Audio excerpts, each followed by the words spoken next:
활동 실시 일자 통보란 활동 실시 계획을 수립하여 일자가 확정되었다면 청소년 수련활동 인증위원회에 일자를 반드시 통보해 주어야 합니다. 실시 일자 통보는 활동 실시 14일 이전에 진행되어야 합니다. 실시 일자를 통보하지 않은 경우 만약 실시 일자 통보를 하지 않고 활동을 운영하였다면 해당 활동은 인증 수련 활동으로서 운영했다고 보지 않습니다. 만약 위험도가 높은 활동이나 청소년 인원이 150명이 넘는 일정 규모 활동 등 의무 인증 활동을 인증받은 경우라면 더욱 유의하여 일정에 맞게 실시 일자 통보를 진행해야 합니다. 또한 실시 일자 통보를 하지 않고 활동을 운영한 후 활동 결과 보고와 청소년의 참여 기록을 남기려고 한다면 이것은 불가능합니다. 특히 인증 수련 활동으로 알고 참여한 청소년에게 활동 기록을 제공할 수 없게 되니 참여 청소년은 생각지 못한 피해를 입게 되는데요. 그러니 반드시 실시 일자 통보를 잊지 않고 해야겠죠? 실시 일자를 통보하는 방법은 간단합니다. 청소년 활동 정보 서비스 이청소년에 접속하여 활동 목록에서 해당 인증 수련 활동에 실시 일자 통보서를 클릭합니다. 먼저 일자와 시간을 작성합니다. 실제 활동하는 일자와 활동 시간을 작성해야 합니다. 일자는 통보일 기준 14일 이후 일자만 선택이 가능합니다. 두 번째는 활동 대상의 인원을 작성합니다. 실제 모집하여 대상으로 하는 참여 청소년의 전체 인원을 작성해 주세요. 처음 인증을 받았을 때 인원수를 초과하여 모집, 운영하는 것은 불가능합니다.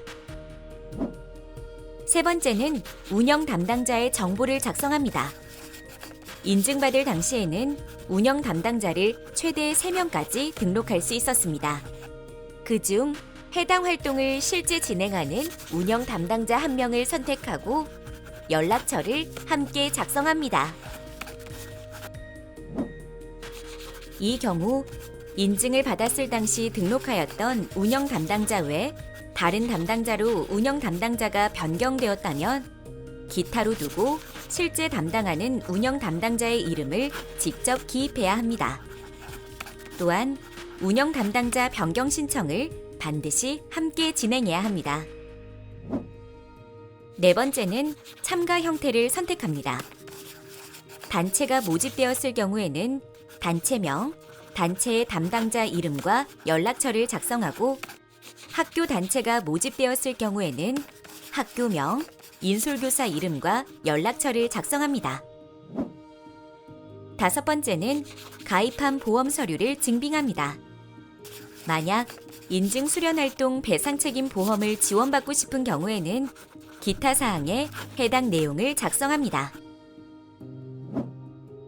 여섯 번째는 사전 신고에 해당하는지 여부를 선택합니다.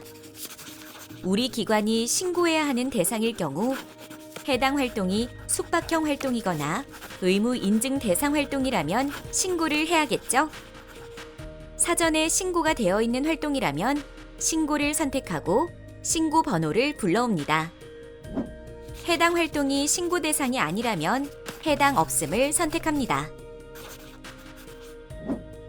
다음은 활동 일정표를 최종으로 확인해야 합니다. 만약 시작 및 종료되는 시간이 변경되었다면 활동 일정 수정 버튼을 선택하여 시간을 수정합니다. 마지막으로 해당 차수의 통보 내용이 인증받은 사항과 다름이 없는지 최종 확인합니다. 인증받은 사항과 다르게 운영될 경우 행정처분 대상이 될 수 있으니 한 번 더 유의 깊게 살펴봅니다. 다름이 없다면 해당 칸에 체크한 후 통보하기 버튼을 눌러주세요. 실시일자 통보 시 유의사항입니다. 실시일자 통보 내용에 변경사항이 발생하였다면 한국청소년활동진흥원에 유선 연락 주세요. 상태가 통보 또는 확인 상태에서는 수정이 불가능합니다. 다만 실시일자 통보 내용을 저장만 해놓은 작성 중 상태에서는 수정이 가능합니다. 활동 실시 일자 통보 직접 해보면 어렵지 않아요. 실시 14일 이전에 통보해야 한다는 것만 잊지 않는다면 어떤 운영 담당자라도 쉽게 해낼 수 있습니다.